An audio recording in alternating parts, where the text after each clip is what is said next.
different sorting techniques that will be used. So here the simplest, the bubble sort method only they have used to sort the elements in ascending order. So you have some numbers, 4 numbers stored in the array, and you have to sort that elements or the numbers. For simplicity, they have taken only 4 numbers. So because for explanation it will be easy. So there are 4 numbers in the array, and we have to arrange or sort that 4 numbers in the ascending order. So initially that 4 numbers, whatever the 4 numbers which are present in an array, so that is present in the code region only. So you have code region and data region. So this is your code region. So we defined area.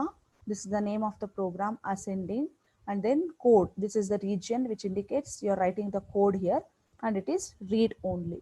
So you cannot write anything on that. So in the code region only your array is defined. So array of 4 numbers, array of 32-bit numbers n equals to 4 in the code region.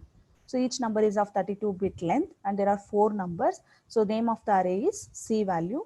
So this is the name of the array, and these are the 4 numbers present in the array. So we have defined that in the code region, and below that you can find the data region. So this is area. Data 1 is the name given for the data region, and data indicates it's a data area or the region. It is read write. You can read as well as write here. So here one d value, one array. So this is another array, d value, with initial value as 0. So nothing is present in the array. So initially we have stored 0 in that array. So now in the beginning of the program, what we are going to do is we are going to copy all these numbers which are present in the C value, that this array, to this d value array. We want to copy the numbers present in the code region, transfer these numbers which are present in the code region to the data region. So that operation will be performed in the beginning. Then we access the elements from the data region one by one, and then we are going to perform the normal sorting operation. So that is the logic they have used in the program. So in the beginning instructions are the lines in the program. It is used only for transferring the contents which are present in the code region to the data region. There are 4 numbers present in the code region.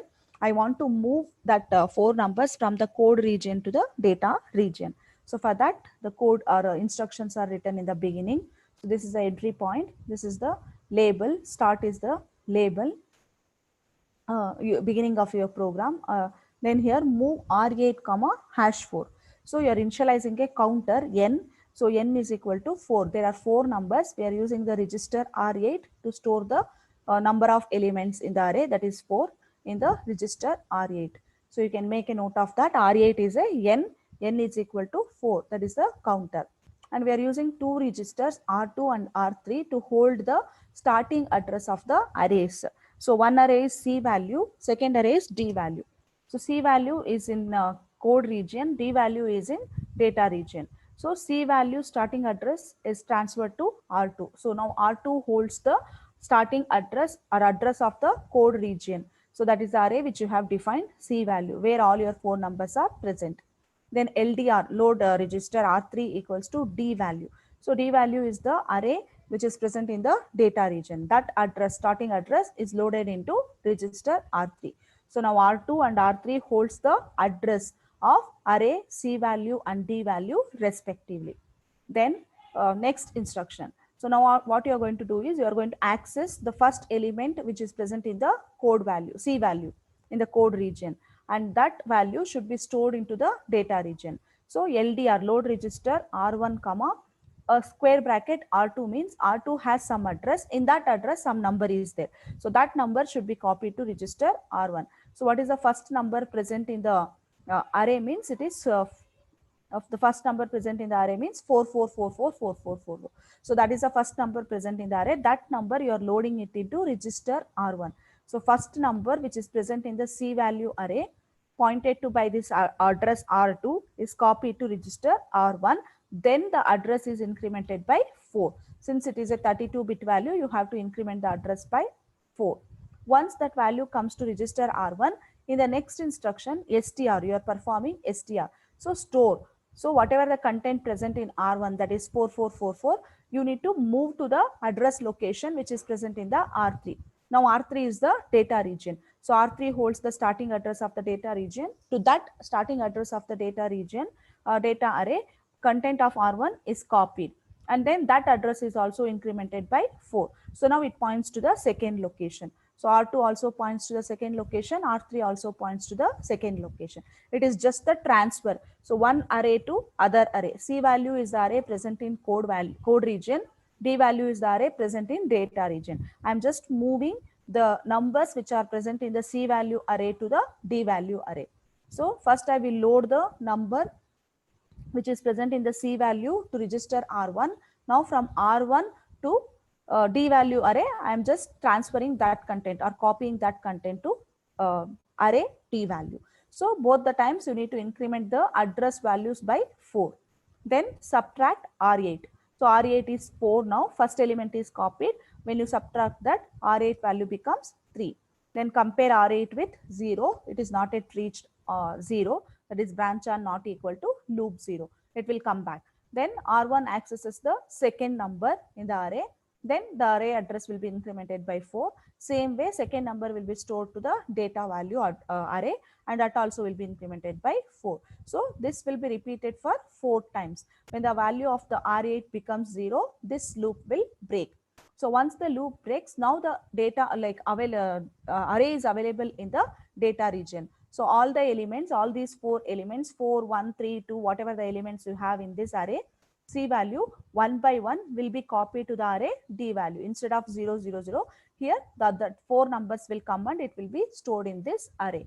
So this is the part which we have done in the first loop of the program. So nothing here, just copying or transferring the contents of one array from the one array to the other array. So one array is C value, the second array is D value. So from here to here, you are just copying the elements by accessing the address values and incrementing the address values. And you are comparing the counter until the counter reaches 0, you are repeating the loop. So this loop will be repeated for 4 times. All the 4 elements which are present in the C value array will be transferred to the D value array. So only that thing we have done in this part of the program. So we have not yet started with the bubble sort, means sorting the elements. In the next loop, we are going to start with the sorting of the elements using bubble sort. So all of you know in the bubble sort technique, so how the bubble sort works. So you will be, 1 second.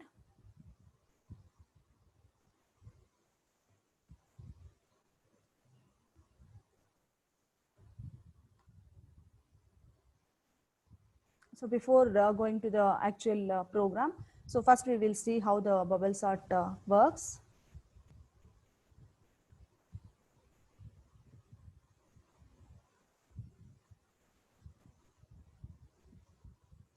So you will be having 2 loops in the bubble sort. One is outer loop and the other one is the inner loop. So outer loop is used for executing or counting the number of repetitions, how many repetitions it is going to happen. And inner loop is going to be used for in each iteration, how many comparisons are going to be done in the bubble sort. So you know all these things, you will be having 2 loops in the bubble sort. Outer loop will be run up to n-1, inner loop will be run up to n minus I. So in each iteration, how many comparisons you are going to do. So for that, you will be using this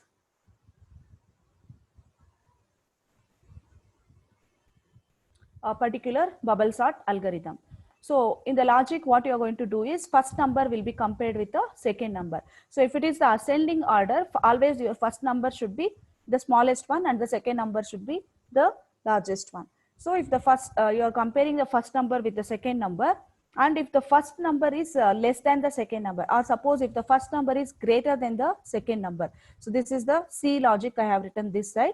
So if the first number in the array is greater than the second number in the array, you need to go for exchanging or changing the elements. So if the first number is greater than the second number, these 2 numbers are need to be swapped. So if the first number is less than the second number, this swapping will not happen. This is the actual logic you'll be using in the bubble sort. So suppose in our example, so here I have shown you the iterations also. So you have 4 elements. So outer loop will be executed for 3 times, that is n-1 3 times. And in each 3 iterations it will be taken. And in each iterations, it is going to have some comparisons. So you can see the first iteration. So there will be 3 comparisons in the first iteration. So this is the input array, 4, 1, 3, 2 is the input array. Now first number is compared with the second number. So since first number is greater than the second number, you need to do the swapping. So this number will be swapped here and this number will come here. And the next 2 numbers will be retained as it is. In the second comparison, so second number will be compared with the third number. So I think you know the logic of the bubble sort. Second number is compared with the third number. So exchange will happen. And again at the last, third number will be compared with the fourth number. And then exchange will happen. Now at the end of the first iteration, you can see the largest element will occupy the position. That means it is in the last position. So again second iteration. So this will act as the input for the second iteration. Again first number is compared with second number. There is no exchange. Second number is compared with the third number. There is a exchange. And this one, there is exchange, and this will not be compared because already this is in the position. So when you complete the second iteration itself, the elements are sorted. But even then you have the third iteration. So just you will be writing the elements as it is. Already the elements are in the sorted order. So this is actually the bubble sort logic which you will be using in your program. When you write the program, you are going to use the same logic here. 1 second. Go back to the program.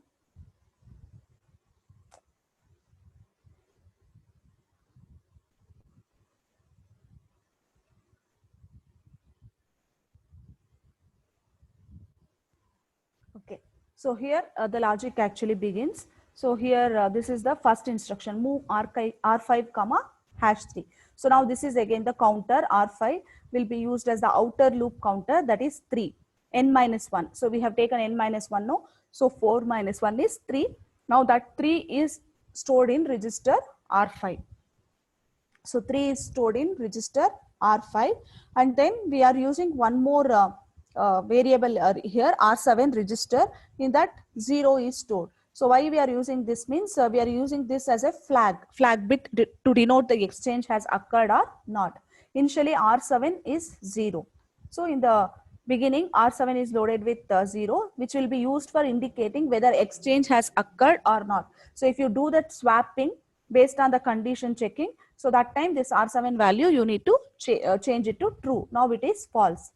Now LDR R1. Now R1 is a register which holds the starting address of the array, that is D value. D value is the array name. So in that array you have the elements 4, 1, 3, 2. So that 4 elements are present in that array. First starting elements address is stored in the R1 register.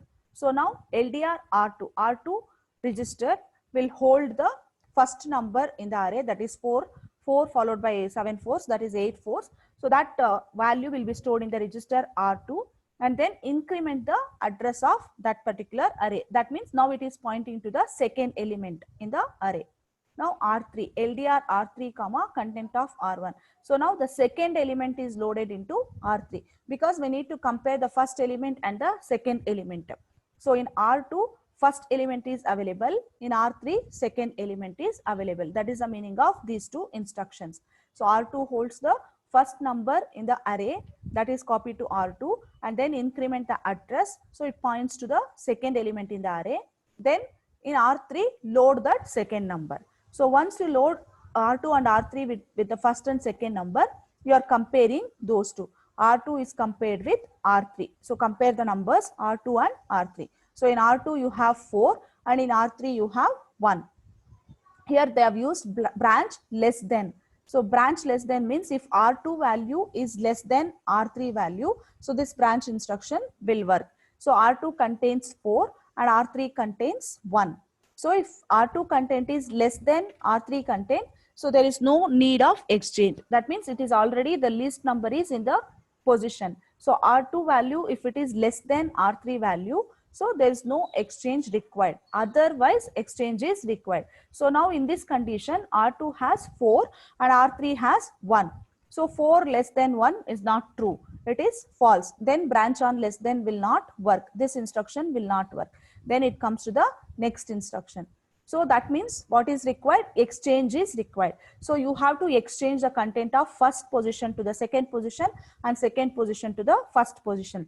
So that is what done here. So now R2 holds the number 4. So that should be copied to the address value of R1. Now address value of R1 is incremented to second position, but now it should be moved to first position. You can see the index here -4. So why this -4 is being done here means now the pointer is in the second position of the array. I want to move that pointer to the first position of the array. For that reason, you have to do -4 here. Address decrement you are doing here. So R1 has some address. You have to do the decrementation. So after copying this R2 to that particular address, then you have to decrement that value by 4. Then store R3 into that particular address. Now the exchange is going to happen. So whatever present in R2 will go to the second position. Whatever is present in R3 will go to the first position. So that means 1 will come to the first position and 4 will go to the second position. In the example, we had seen that. So that is the reason -4 is required here. So you are just interchanging the numbers. There's no temporary variable used here and all. Oh, using the memory only, we are just changing the positions of those two numbers. Then since the exchange is done, we are setting the flag bit move R7 comma #1. So this R7 holds #1, that means true, indicating that exchange has taken place. Then add R1 comma #4. So now R1 is the register which holds the address. That should be, now it is in the first position. It is pointing to first address. Now I don't want first address. I want the second number's address. That is why you have to increment the address value by 4. Because in the next iteration, which numbers need to be compared means second number should be compared with the third number. So after doing all these things, now address is pointing to the first number only. I am incrementing that by +4. So now address is pointing to the second number. So it comes to the next statement, subtract S. So why sub S is used here means S is used to update the flag bits. So we require flag bits here for the comparison, all those things. For that reason, we have to use S. When you use S along with any instruction, it updates the flag bits. Now R5, R5 #1. So R5 -1 will be done, and then R5 stores the subtraction. That means R5 holds 3 initially. So now it becomes 2. So that means first iteration is completed. Two more iterations are pending. Then compare R5 comma #0. So still it is not equal to 0. Branch on not equal to loop. So it will come back to the same place. Now load register R2 comma R1. Now R1 is pointing to the second location, address location. That second number will be loaded into R2 register. Then increment the number. R3 will be loaded with the third number, and then compare those two. Again check whether it is less than or not. If it is less than, you will not go for exchange, or you will skip the exchange. Then directly you will come here. If it is not less than, then you will do the exchange process. So in the next iteration, second iteration, like in the next comparison, so 4 and 1 is increased, exchanged. Then in the second position, you will be having 4 and 3. So like that comparison will be done. So you have seen the sample, no, like tracing. So you can understand there. So that will be repeated for 3 times. So again, subtract will be done. 2 minus 1, 1. Then R5 will not be equal to 0. Again, it will come back. Now third number will be compared with fourth number. So like that, the loop repeats. So until your elements are sorted. So first iteration, second iteration, and third iteration. So all the iterations are going to be finished, and then at the end your elements will be sorted, and the sorted elements will be available in your D value, that is the array, whichever you have declared as D value. In the memory location, you can go back and see the sorted elements. So that is how your program executes. You need to trace. So each and every instruction you need to write and trace. That time you will be able to understand clearly how exactly the control will go from one location to the other location, and when the condition will become false and when the conditions are going to become true. So all these things you need to identify properly. So then you will be able to understand it easier. So is there anything to ask? Any instruction or any position or any place you have not understood the logic?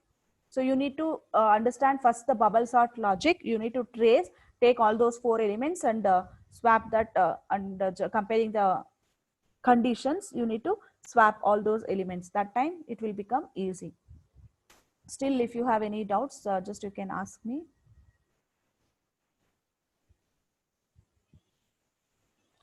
So anyone? Any instruction or in any place or any loop? So two loops are there here, loop, loop, two. So inner and outer loops, you know that you will be having two loops, outer loop and inner loops. Nothing? Shall I execute the program?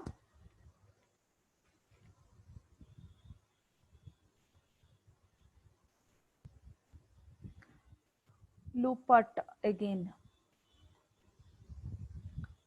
So loop means that logic, no? This part. Yes, ma'am. Okay. So first number will be loaded into register R2. R1 will be having the address, starting address of the array. From that starting address, that means first number, that will be loaded to R2. And then by in turn, R1 value will be incremented by 4. R1 means address. Address will be incremented by 4 because it should point to the second number. In the next instruction, now only the second number will be copied to R3. So now you have the first number and second number available in register R2 and R3. In the first iteration, first comparison. This is first iteration, first comparison. So R2 holds first number and R3 holds second number. You are comparing R2 and R3, first number with the second number. If the first number is less than the second number, exchange is not required. If the first number is greater than the second number, exchange is required. That is the decision you have to make here. For that, you are using branch less than. So branch less than, when it will be executed means first number, if it is less than the second number, that time branch less than will execute. So if the first number is less than the second number, branch less than loop 2 means the control directly will come here, because that time your exchange is not required. Suppose if the first number is greater than the second number, branch less than will not work. That time you require the exchange. So these instructions are used for exchange purpose. So swapping, which you are going to do in the bubble sort, no, for that reason this will be used. So if the first number is less than the second number, these instructions are going to be skipped. Directly it comes to this position. Then it will go back to again to the loop position, and then your actual next comparison will start. That is, second number is compared with third number. But if the first number is greater than the second number, you require the exchange. In our example, first number is greater than the second number. 4 is greater than 1. So that is the reason this will not execute in the first comparison. It will come to this. So in that, what you need to do is R2 content need to be copied to the position second position. R3 content need to be copied to the first position. So R2 already the array R1 is in second address location. So R2 content will be copied to that location. After that, -4 will be done. Now it points to the first location of the memory, that is address. Now R3 content will be copied to the first location, that is the number. So that number will be copied. So while doing so, your array again points to the first address. Now for the next comparison, I don't want the first address. I want the second number. Second number should be compared with third number. So that is the reason your address need to be incremented by 4 after exchange. Now it is pointing to the second element in the array. Then again the continuation will happen. You will decrement the value of R5, the counter, you compare, then branch are not equal to loop. Again, it will come back here. Now the second number will be loaded into R2 and third number will be loaded into R3. So now the second and third number are going to be compared. So again, it takes the decision. If the second number is less than the third number, exchange is not required. If the second number is greater than the third number, exchange is required. The same process will repeat. Clear, Nayana? Yes, ma'am. You see this that tracing part is there, no? You see that. So in that you compare the registers. Write down the registers R2, R3 in that. So how the exchange is going to happen. So you'll be able to understand better when you write down that tracing part and then write this program side by side. So you analyze each instruction one after the other, where the control will go. If you want, you can write the memory layout also with some address, how the decrementation of that will be done. All those things, if you do that, it becomes easy.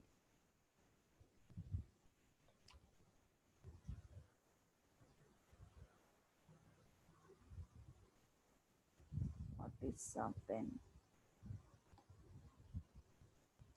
compare R7 branch are not equal to start 1.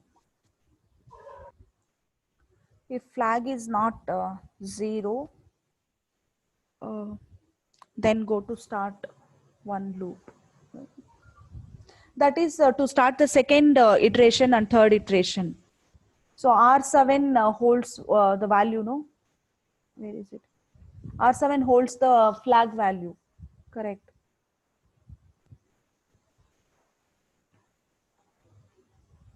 That in each iteration you have to do the comparison. Once one iteration is done, then the same R7 value is used for this thing, you will be used for next iteration. It will be taken to the next iteration. Second iteration and third iteration is required. No, for that reason you are comparing here R7 with 0. So that flag bit which you have set here, exchange has taken place. No, so if R7 is 0, so that time again it will start from this.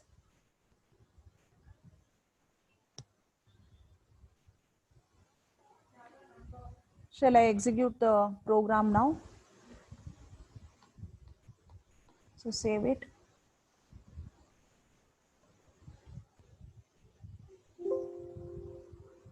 See, in the debug, you have to click on start debug. You know all these things. So if I execute this program in the step-by-step procedure, it takes more time because the updations in each of the registers and the repetitions of the loop, all those things you have to see. So you can do it in your systems if you want to check. Step execution, if I go, no, it will take more time. So I'll just use the run option, final run option. So you know the elements are in the unsorted form. So what are the elements you have? 4, 1, 3, 2. So after sorting in the memory, your numbers should be 1, 2, 3, 4. So after sorting, the numbers should be available like that.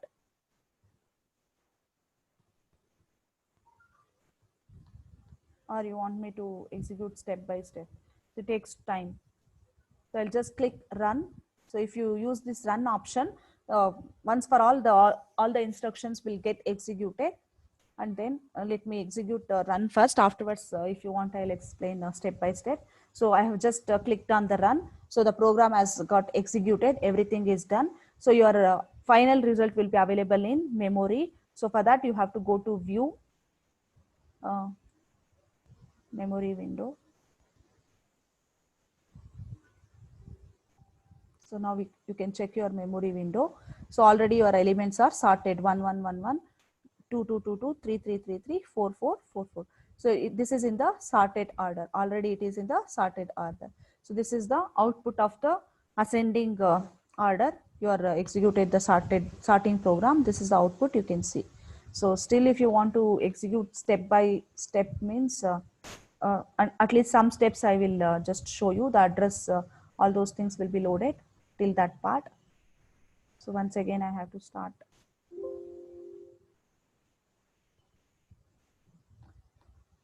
So first step, so R8 is loaded with 4, then R2 is loaded with the address of the code value that register, then R3 is loaded with the address of the data region, then first number R4, that is 4, has come to the register R1, then R3, the address is incremented by 4, then R8, it is decremented by 4. So that means that R1 is copied to D value. So that data value, data register you can't see here. So we are just seeing the exchange of the elements. So next iteration, second number has come to R1, address incrementation is done. So like this, we are going to execute. R8 is decrementing, you can see. So third number is copied to data value, data region or D value.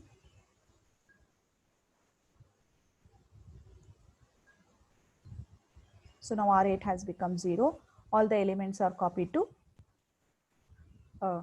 register. So now it starts with the next loop. R5 is loaded with 3. Then R7 is loaded with 0. Then R1 is loaded with the address of the data register or data value 4000.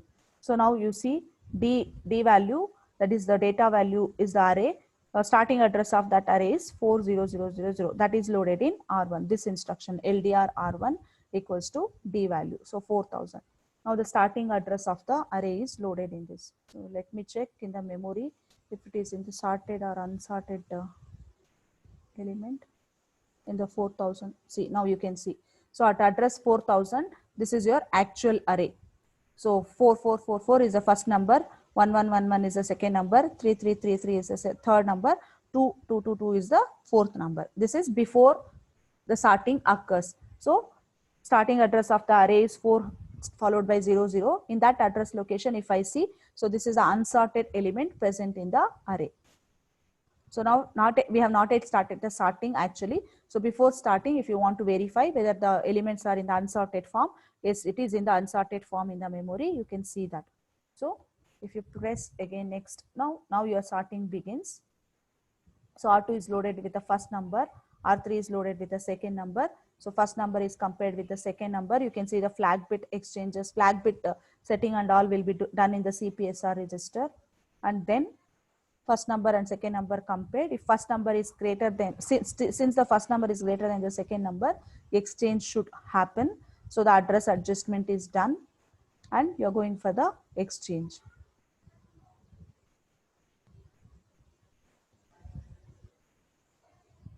So now R3 is loaded with the next number. Again, second and third number will be compared like this. So it goes on. So repetitions will be done. If you just go on clicking step by step, because all the 3 iterations it has to compare, it has to finish. So many times the loop is going to execute.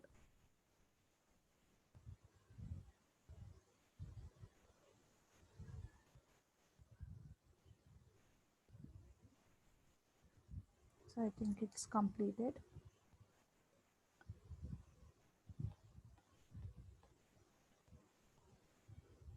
You can check in the memory. Still it is not.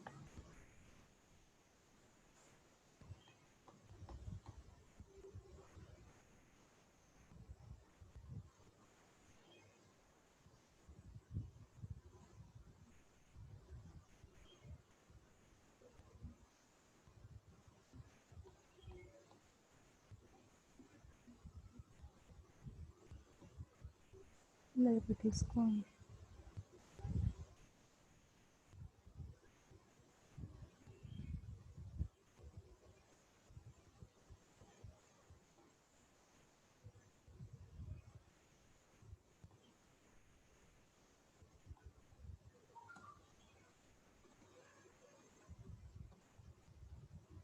Only 4 is there.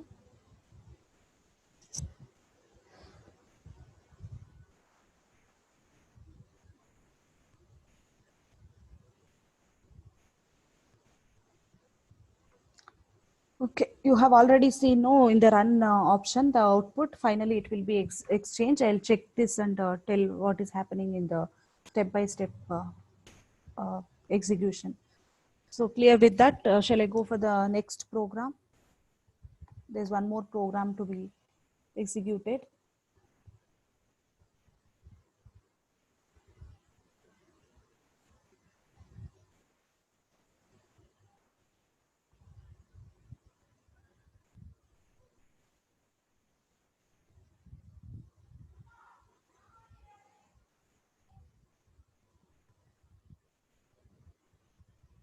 So this is the 8th program in your part A.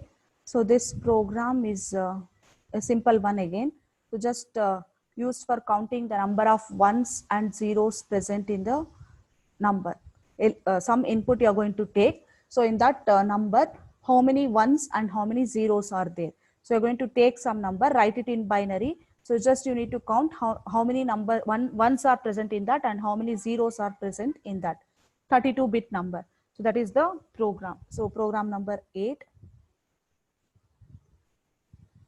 So title of the program is Program to Count the Number of Ones and Zeros in Two Consecutive Memory Locations.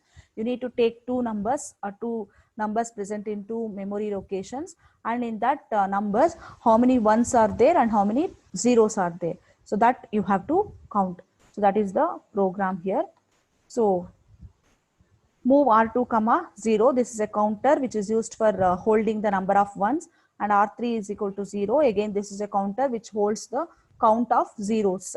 So in the numbers, two numbers you are going to take. In first number, you are going to consider that first number and then count how many zeros and ones are there. So that you are going to check, and the second number you are going to take again, and you are going to count how many zeros and ones are there in that particular number. So R2 and